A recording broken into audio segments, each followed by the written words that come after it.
সারা দেশের মতো 2024-এর জুলাইয়ে উত্তাল ছিল ময়মনসিংহের রাজপথ। তবে 5 আগস্টের দুপুরটা ছিল উৎসব ও আনন্দের। ছাত্র জনতার গণঅভ্যুত্থানে শেখ হাসিনার দেশ ছাড়ার খবরে বিজয় উল্লাসে ফেটে পড়ে সর্বস্তরের মানুষ।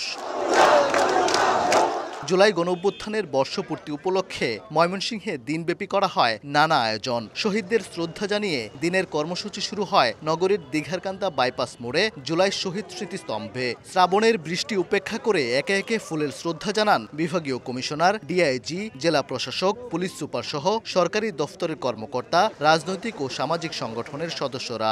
শিক্ষার্থীরা যে বিপ্লব ছিল আমার এই দেশটাকে বদলে দেওয়ার জন্য এবং এই দেশটাকে স্বপ্নের দেশে পরিণত করার জন্য, এবং সেটাই চাচ্ছি আমরা, যেখানে আমাদের সকলের মতামত সহ সকলের অধিকার সহজেই পাবে।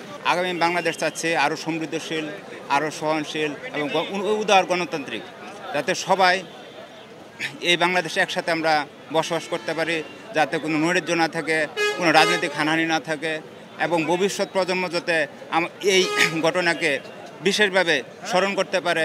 জুলাইয়ের শহীদ পরিবার ও আহতদের সম্মিলন ঘটে নগরীর টাউন হলের অ্যাডভোকেট তারেক স্মৃতি মিলনায়তনে। স্মৃতি রোমন্থন করেন জুলাই যোদ্ধারা। বলেন, জুলাইয়ের আকাঙ্ক্ষার বাস্তবায়ন দেখতে পারছেন না তারা। স্বাধীনভাবে চলতে পারবো, স্বাধীনভাবে আমাদের বাক স্বাধীনতা ফিরে এসেছে। তারপরেও আমরা এখন বিভিন্ন জায়গায় আমরা এখন হেনস্থ হচ্ছি।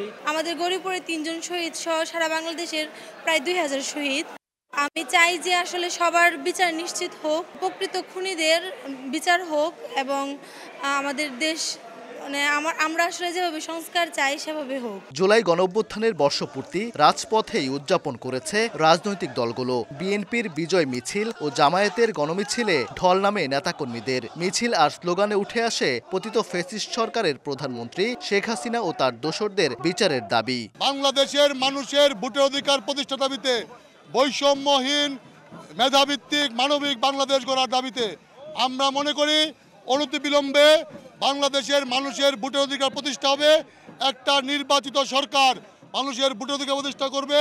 মানুষের বৈষম্যহীন সমাজ, মানুষের মানবিক মূল্যবোধ, সর্বোচ্চ মেধার ব্যবহার এবং যেই বাংলাদেশে কোনো ধরনের অমানবিকতা বোধ থাকবে না, মানুষ তার ভোটাধিকার প্রয়োগ করতে পারবে। 53-54 বছর যে সিস্টেমে দেশ গেছে, যে সিন্ডিকেটের ভিতরে দেশ গেছে, এই সিন্ডিকেট থেকে বেরিয়ে আসতে হবে। তরুণ প্রজন্ম এটা যাচ্ছে, ইসলামপন্থীরাও এটা যাচ্ছে। বিশেষ করে আমরা 95% মুসলমানের ভিত্তিতে, ধর্মীয় ভিত্তিতে, ইসলামী মূল্যবোধের ভিত্তিতে একটি দেশ চলুক, এটাই মানুষের চাওয়া এবং প্রাপ্তি। জামাত ইসলামী তরুণদেরকে প্রাধান্য দিবে এবং তরুণদেরকে সাথে নিয়েই জামাত ইসলাম আগামী দিনে একটা কল্যাণকর রাষ্ট্র গঠন করতে যাচ্ছে। রক্তক্ষয়ী অভ্যুত্থানের বর্ষপূর্তিতে ছাত্র জনতার কণ্ঠে উচ্চারিত হয় একটাই আশা, একটি বৈষম্যহীন, ন্যায় ও ইনসাফের ভিত্তিতে গড়া মানবিক বাংলাদেশ। ওবায়দুল হক, সময় সংবাদ, ময়মনসিংহ।